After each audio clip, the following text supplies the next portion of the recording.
Terima kasih. Bismillahirrahmanirrahim. Assalamualaikum warahmatullahi wabarakatuh.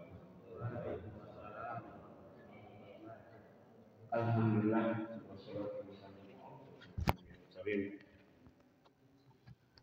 Mungkin.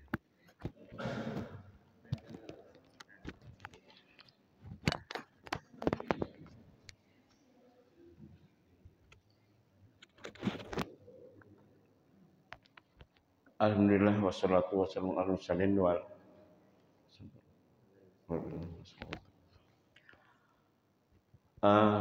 yang terhormat Bapak Penasehat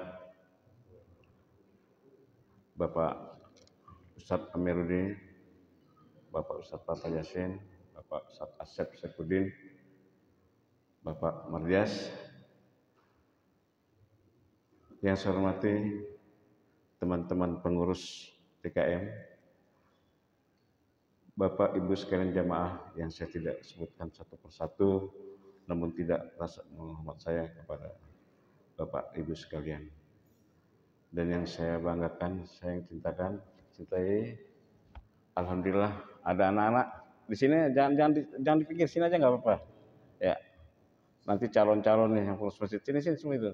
Ya,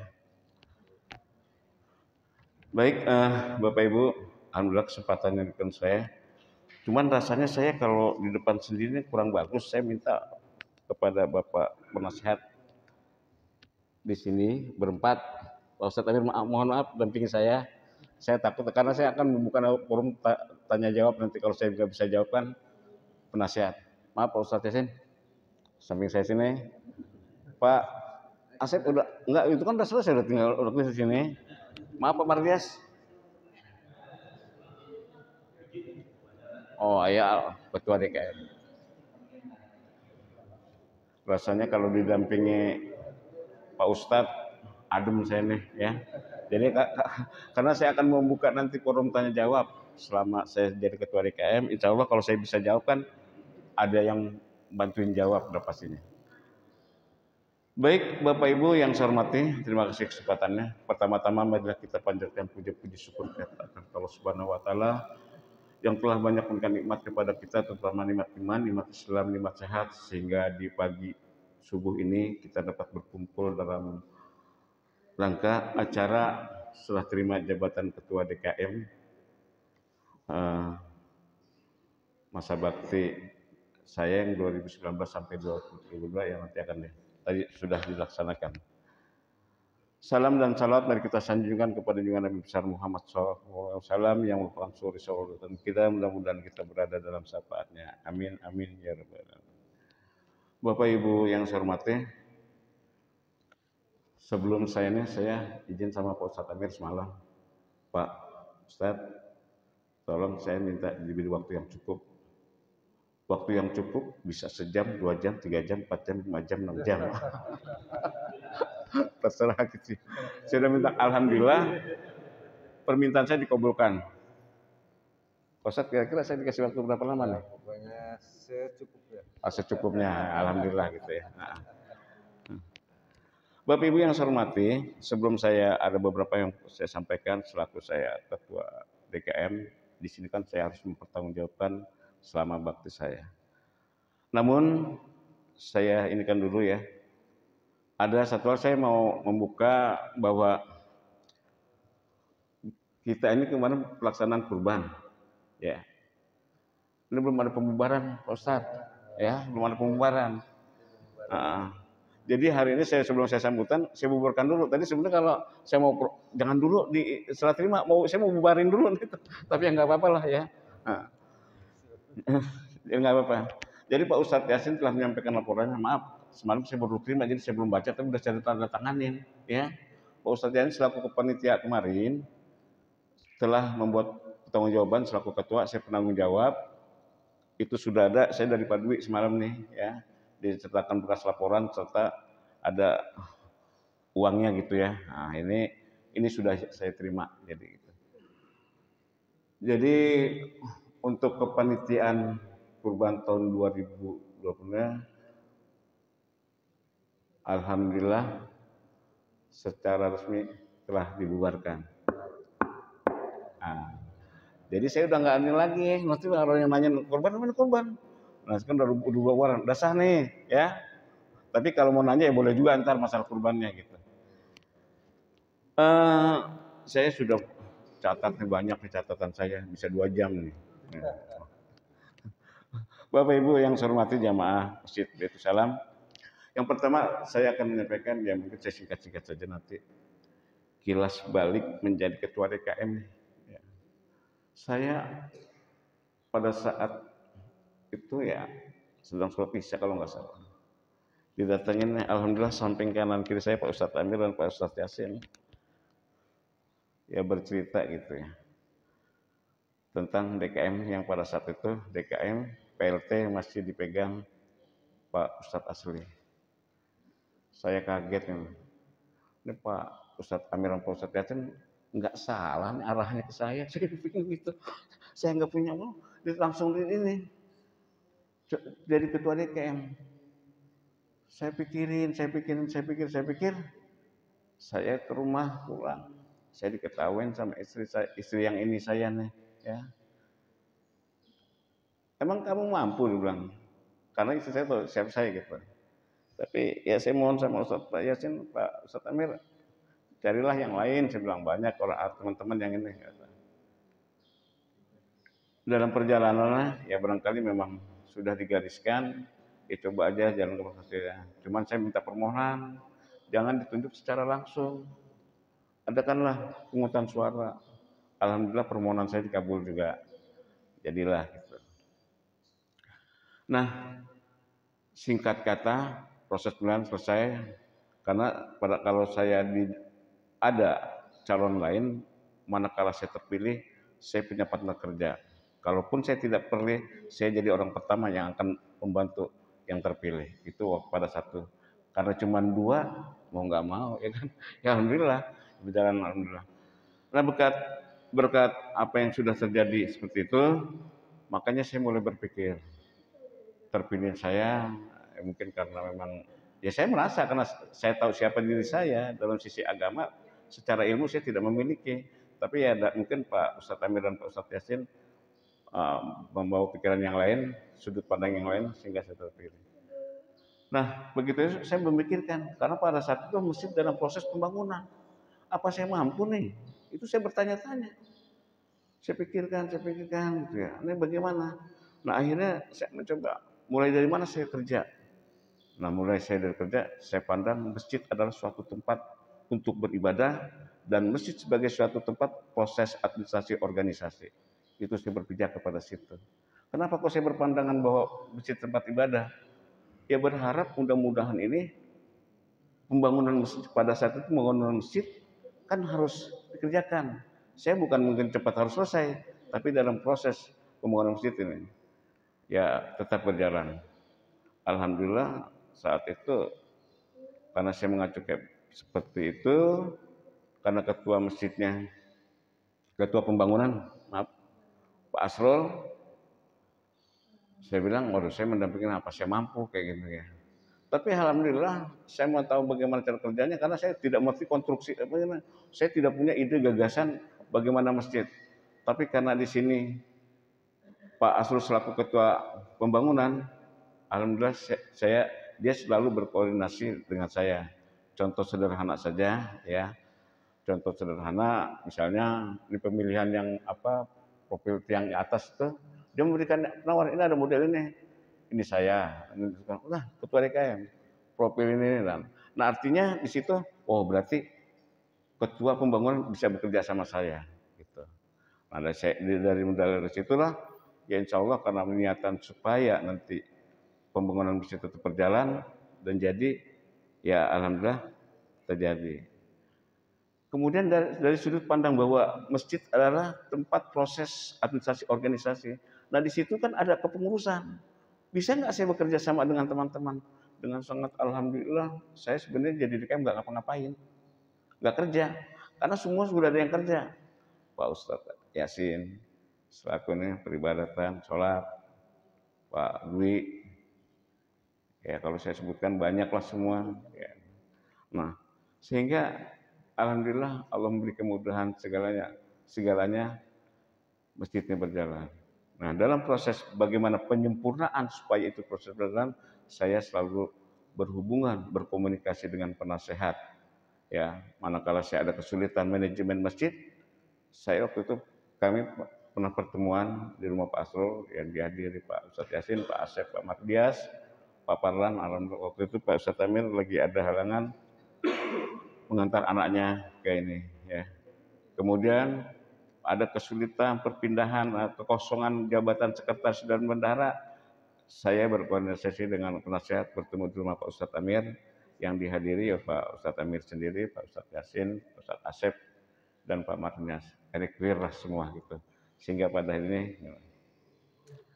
nah dengan sudah ya tidak masih suatu tempat oleh karena saya mengucapkan terima kasih yang sebanyak-banyaknya kepada siapa? Ya tentunya kepada penasihat yang telah membimbing saya.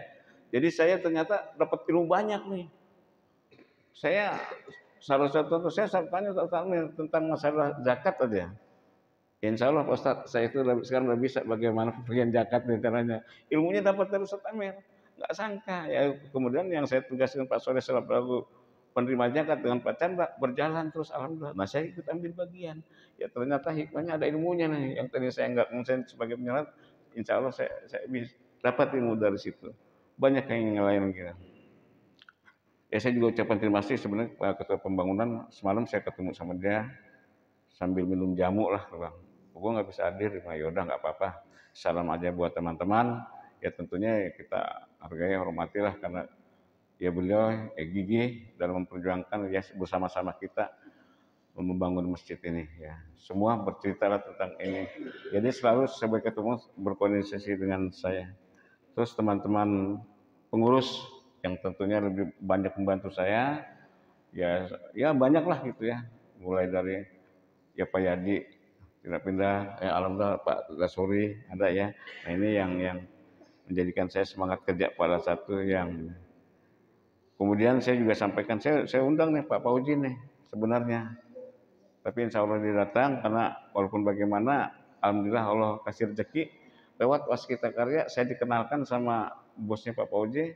Ya alhamdulillah masukan-masukan bantuan-bantuan berupa uang dan barang sampailah ke masjid ini. Maka saya ucapkan terima kasih sama Pak Fauzi, kemudian para donatur ya yang khususnya warga Geraha Indah Pamulang dan di luar dan ibu-ibu nih yang selalu mendamping saya dalam proses pada pembangunannya. Ya sampai hari ini ibu masih ngasih nih kalau Jumat alhamdulillah berkah apa sih masih berkah gitu ya.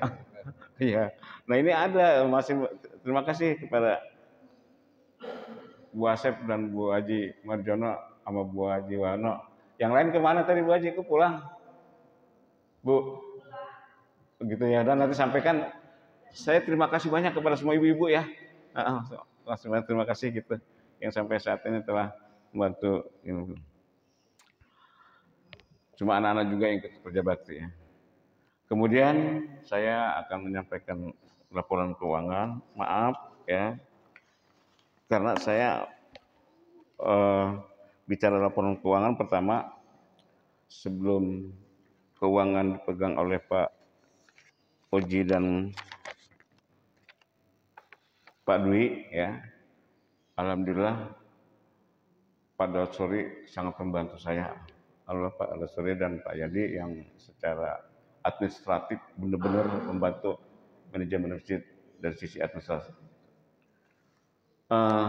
Karena masalah laporan keuangan saat itu sudah dipegang oleh Pak Dasuri, ya kenapa perlu saya sampaikan?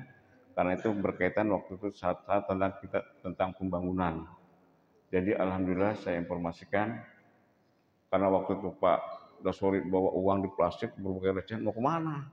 Saya mau perang, nggak tahu mau material, bayar pelunasan. Alhamdulillah masjid tidak punya hutang. Alhamdulillah masjid tidak punya hutang masa pembangunan. Itu pada sore itu bawa ini. Alhamdulillah. Jadi kita tidak punya hutang. Paling saya punya hutang manakala ada laporan-laporan yang dari Bapak Ibu sekalian yang tidak tercover di sini, tidak masuk dalam catatan, ya nanti bisa ditanyakan gitu ya. Alhamdulillah kita tidak punya utang, ya berkat semuanya lah, doa semua kita. Terus setelah pada sore karena kesibukannya, beliau bukan mengundurkan diri, tetap aktif, cuman pindah posisi dalam struktur yang tadinya bendahara pindah ke seksi pemeliharaan aset gitu. Itu di dalam struktur. Alhamdulillah beliau udah pulang, tadinya kan masih di Bengkulu ya, di Lampung. Alhamdulillah saudara. Nah kemudian keuangan tersebut dipegang oleh, ini saya waktu itu karena kekosongan, saya bicara di tanggal 8 bulan Januari 2022 di Ustadz.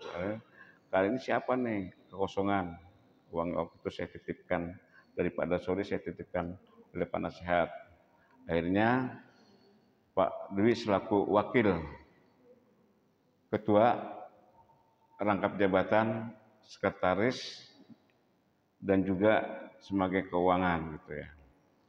Kalau Pak Uji bendahara, cuma dia di kas kecilnya. Catatan keuangan pada saat ini yang saya baru dapat dari Pak Dwi nih ya. Saya bacakan saja nanti secara lengkapnya karena saya memang belum dapat laporan dari bendahara ya. Saldo di Bank BSI 15.662.919, kas dari Pak Dwi 345.900, uang kurban memang yang belum dibukukan dari Pak Ustadz Yasin sebesar 1.995.000, infak dari Bu Meta ya namanya. Oh, Ibu Mita sebesar 500.000, infak dari Pak Budi 500.000, total 19.3.819. Ini saya baru dapat dari Pak Dwi. Maaf Pak, ini berapa jumlah total biar saya bacakannya nggak apa-apa, nanti saya lengkapkan. Mana? Total aja, nanti saya jumlahkan. Sekarang saya nggak dapat laporannya.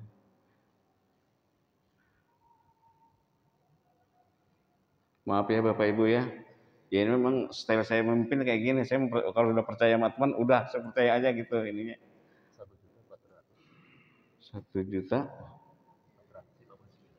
Nah, 1.400.000. Berarti uang saldo kas pada saat ini 20.459.819 rupiah. Ya, itu di posisi di bank yang banyak, memang sengaja saya ke Pak Dwi, uang yang kira-kiranya masukkan aja ke bank lah gitulah. Yang kalau belum karena penggunaan bank kita biasa kegiatan itu nggak terlalu banyak. Jadi untuk masalah keuangan ya, karena saya udah saran sama Pak ini Pak saya nggak ini. Mudah-mudahan saya selalu pesan kepada Pak Dwi sama Pak Oji, keuangan harus tercatat dalam bentuk apapun. Tapi saya tidak menyarankan harus di buku kecil, enggak harus buku kecil, enggak harus juga pakai komputer. Yang penting tercatat. Itu kalau sudah tercatat nggak ada masalah, nggak akan ada masalah. Cuman ya nanti Pak Soleh beliinlah buku yang gedean lah. Saya bilang masjid uangnya banyak nggak punya buku kan itu. Ya tapi ya nggak apa-apa. Tapi prinsip ini tercatat ya. Alhamdulillah insya Allah tercatat. Kalau sudah tercatat, ya, kemungkinan salah tidak ada. Itu yang saya sampaikan kepada Pak Dwi maupun Pak Oji. Ya Bapak Ibu, jadi totalnya sekitar 20.459.000 rupiah uangnya. Saya dikasih Pak Dwi masih gini-gini nih. Pak Ustadz, udah saya terima nih. Walaupun saya belum baca tapi saya udah tanda tangan, udah sah. Dari Pak Ustadz Yasin nih. Saya juga belum lihat ininya nih. Ya. Terus mana lagi? Karena semalam Pak Dwi saya samperin, hilang nih. Nah, ini uang-uangnya. Dan ini bukunya. Nah, berkenaan dengan keuangan karena ini ada di bank, Pak Dasuri sudah bilang sama saya karena bank ini masih atas nama saya dan nama Pak Dasuri, beliau menyarankan segera spesimennya diganti. Ya tentunya nanti ketua DKM dan bendahara terserah kapan Pak Soleh bisa ya. Nah, secara dokumen berkenaan keuangan, maaf Pak Soleh, ya nanti kita berikan tarjah ya. Yang jelas yang sudah lengkap nih dari ini keuangannya gitu ya. Ya nanti tinggal ini, alhamdulillah. Kemudian ada tambahan informasi, maaf kepada para jamaah sekalian, ya mungkin eh, begitu pelimpahan DKM ke saya, ya ada hal-hal perubahan-perubahan. Kenapa ini perlu saya sampaikan? Karena perlu saya sampaikan, yang pertama tentang perubahan logo. Perlu saya sampaikan. Saya pada saat itu, pada saat masjid mau memulai pembangunan, ya kapasitas masih RT tinggal perempuan saja. Karena itu dalam kebutuhan proposal, akhirnya terbentukkan logo. Apalagi dalam rangka membuat proposal. Nah, dalam perjalanannya setelah saya DKM, saya mencoba bagaimana masjid ini beridentitas dalam rangka pengenalan ke masyarakat gitu. Saya mulai dari merubah logo karena pada saat itu masjid kita ini masih perlu ada kelengkapan-kelengkapan nih. Ya mulai dari itu ya, alhamdulillah ada ini Ka'bah di situ ya. Salat alhamdulillah. Terima kasih donatur yang telah memberikan sumbangan kelengkapan ornamen di masjid. Kemudian juga rencana ada kaligrafi Allah Muhammad. Saya, Pak Ustadz Yasin, Pak Asrul, Pak Uji pada saat itu telah survei ke toko atau pembuat kaligrafi. Ternyata, alhamdulillah harganya mahal Pak Ustadz ya. 75 juta. Nyam. Kelengkapan itu 75 juta. Akhirnya udah nanti dulu lah. Nah, DKM yang baru nanti akan menyelesaikannya. Nah, gitu. Akhirnya tidak dapat. Nah, logo itu berubah ya. Nah, saya udah ini kan. Jadi ini saya katakan Pak Soleh, saya kepada jamaah semua, ini tidak paten. Silakan mau dirubah. Jadilah logo seperti ini yang Bapak Ibu ketahui sudah tertempel. Ini kenapa kok gambarnya seperti ini? Didasari saya mencoba biar beridentitas gitu ya. Kayak Masjid Pondok Indah itu dia logonya benar-benar memang apa atapnya menyimbolkan atap, Istiqlal benar-benar gedung. Dan saya coba cari geraha. Saya mencoba apa yang pas buat gerahannya. Saya foto dari rumah Pak Ustadz Hasin bentuknya seperti ini, dari sebelah timur bentuknya seperti ini, dari sebelah barat bentuk seperti ini. Akhirnya saya coba saya foto dari rumah ya, rumah saya hingga muncullah ini. Ini yang dasar menjadi logo kita nih, logo masjid. Terus saya minta bantuan Pak Yadi tolong dibuatkan karena anaknya bagus di dalam desain apa dan sebagainya. Maka jadilah seperti ini. Kenapa kok masjid ini ada tuh sudut-sudut? Ini saya berpikir, ini jumlahnya 12. Karena blok A ada 6, blok B ada 6. Jadi 12 itu dasarnya. Kenapa ini? Artinya masjid Geraha Baitul Salam ini ada di tengah-tengah ini geraha. Tadinya saya mau bikin biasa aja, lingkaran itu biasa. Nah saya ambil sudut, muncullah angka sudut ini jumlahnya 12. Dasar kenapa 12 tadi? Blok A ada 6, blok B ada 6. Saya total jadi 12. Ya silakan aja itu, kalau nanti kurang ya tambahin lah. Nah jadi ceritanya seperti itu. Kenapa warna biru dan merah? Hijau dan merah, hijau adalah simbol Islam, kalau kuning ya simbol dari kebersamaan, kesatuan, kebersaudaraan dan sebagainya. Itu mah bisa-bisa saya browsing di internet lah gitu. Jadi jadinya. Tapi ini saya katakan tidak paten. Silakan para jamaah mungkin ada gagasan baru dirubah ya rubahlah. Ya tapi kalau udah begini, tapi yang aslinya saya bilang sama Pak Yadi itu kan di Kuba itu nempel sama sutet, kawat sutet.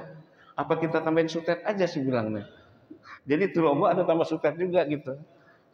Jadi mungkin tidak ada di Indonesia logo apa Kuba menyatu dengan sutet gitu. Jadi nggak akan keliru gitu.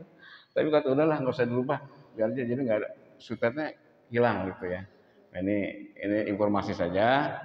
Kalau nanti mau dirubah silakan saja ya, tidak paten. Karena itu saya cuma waktu itu ingin menyampaikan supaya ini kita lebih berinterest. Oh, logo itu pasti ada di Geraha Indah Pamulang gitu ya. Kemudian usulan-usulan tindak lanjut yang saya belum laksanakan, pertama, maaf, ini harus saya sampaikan. Yang pertama tentang Imam Maghrib dan Isya, tolong Pak Soleh, mungkin saya salah satu dari jamaah kalau mau berangkat sholat maghrib tuh, ntar ada imam nggak ya, ntar ada imamnya. Tapi alhamdulillah karena ada Pak Ustadz Amir telah mentaksin beberapa teman, kemarin bukan uji coba sih, sholat nggak uji coba Pak Ustadz. Alhamdulillah kita punya imam baru nih, Pak Oji, ya Pak Soleh ya. Alhamdulillah, ya nanti dijadwal lah segera nih. Jadi jangan orang mau sholat maghrib, ada imam nggak ya, ya termasuk saya gitu. Harus saya. No, mantan RT no selalu nanya, maghrib ya, ntar nunggu komat. Karena belum jelas nih, ada imam atau enggak. Tadi alhamdulillah dapat informasi dari Pak Ustadz Amir, insya Allah ada yang mengcover itu untuk jadi imam. Jadi tolong segera ya, Pak Ustadz, ini masukan saya karena dulu sudah terlaksana.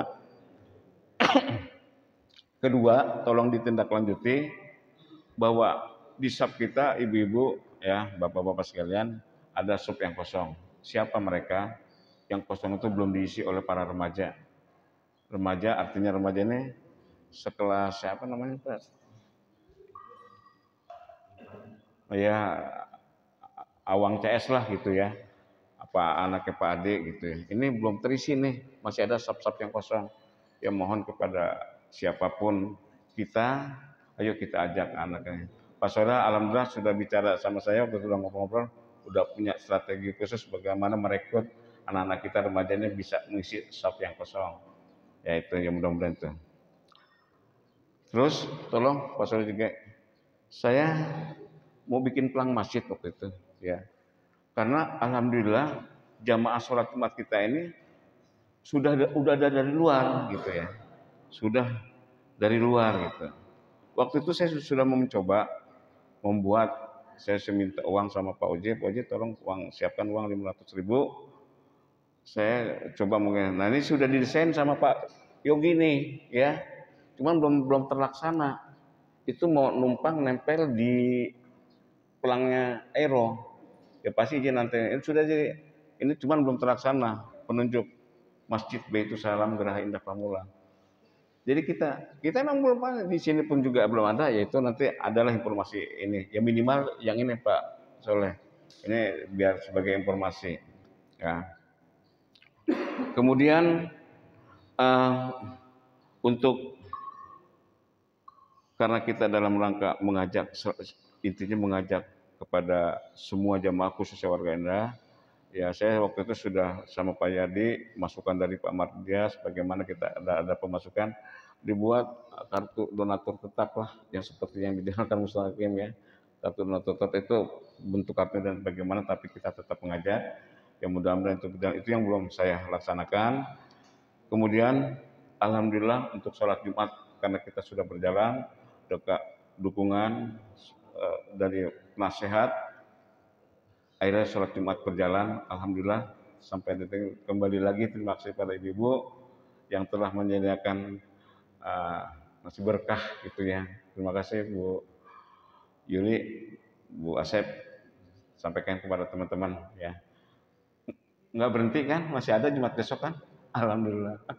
Jadi saya kalau habis Jumatan nih udah adanya Pak Yasin, adanya Pak Soleh, ini ya kita ya makan berkahnya ada di situ. Ya mudah-mudahan masih tetap berjalan. Ciri khas dari Masjid Baitus Salam adalah setelah sholat Jumat khotib makan itu ada situ. Ya alhamdulillah saat ini terlaksana. Terus Pak Ustadz Amir, Pak Ustadz Pak Asep, untuk jadwal sholat Jumat 1 tahun ini sudah ada. Saya sampaikan ke Pak Soleh, informasikan itu tetap berjalan. Ya nanti daftar khotib saya akan berikan ke Pak Ustadz Soleh. Mungkin itu yang bisa saya sampaikan berkenaan usulan-usulan. Yang terakhir, secara pribadi saya mohon maaf selaku Ketua DKM, ya tentunya banyak kehilapan, kesalahan yang tidak pantas harusnya dilakukan oleh saya. Ya tentunya atas nama pribadi dan keluarga saya, mungkin ibu-ibu bertanya, kok istrinya Pak Kosasi nggak ikut? Ya, maaf, karena udah nenek-nenek, saya tidur aja sama nenek-nenek nih. Terus juga sakit-sakitan gitu ya. Ya udahlah, minimal doanya gitu ya. Jadi ya manakala ada hal-hal yang tak berkenan baik dari istri saya maupun anak-anak saya mohon dibukakan pintu maaf yang seluas-luasnya. Dan terakhir, saya pernah berucap kepada penasehat TKM pada saat di rumah Pak Ustadz Amir, manakala saya selaku Ketua DKM dalam segala aktivitas kegiatan, semua kegiatan yang melekat dengan masjid ini, ya, karena saya selaku penanggung jawab, apabila itu ada efek kebaikan, mudah-mudahan bernilai pahala, kita nikmati pahala. Tapi manakala dalam kegiatan berefek kepada menimbulkan kebatilan atau dosa, cukup saya yang menanggung gitu ya. Nah, jadi tidak usah, sekali lagi saya terima kasih kepada semua pihak yang saya tidak sebutkan betul. Terima kasih Pak Ustadz Armi, ilmunya saya dapat ilmu dari Ustadz Pak Yasin yang selalu mendampingin saya nih. Ada terus. Saya kalau udah ada ini, kemarin saya tegang tuh di Jumat kapan itu, khotib belum datang, udah hayya alal falah, mana khotib. Alhamdulillah Ustaz Yasin nongol, alhamdulillah aman saya. Coba masa sih bubarin karena khotib tidak ada, sholat Jumat pindah, kan tidak mungkin. Jadi alhamdulillah itu tidak terjadi. Baik Bapak Ibu sekalian, itu yang bisa saya sampaikan. Lebih dan kurangnya mohon maaf. Billahi taufiq wal hidayah. Wassalamualaikum warahmatullahi wabarakatuh. Kok pamit justru? Nggak usah sini Pak Suri. Baik, alhamdulillah terima kasih kepada Bapak Kosasi. Alhamdulillah beliau telah menyampaikan beberapa hal terkait program-program beliau semasa menjabat sebagai Ketua DKM, dan itu sebetulnya banyak sekali program yang telah beliau gagas dan juga program yang telah dilaksanakan semasa kurang lebih 3 tahun. Bapak dan Ibu, kami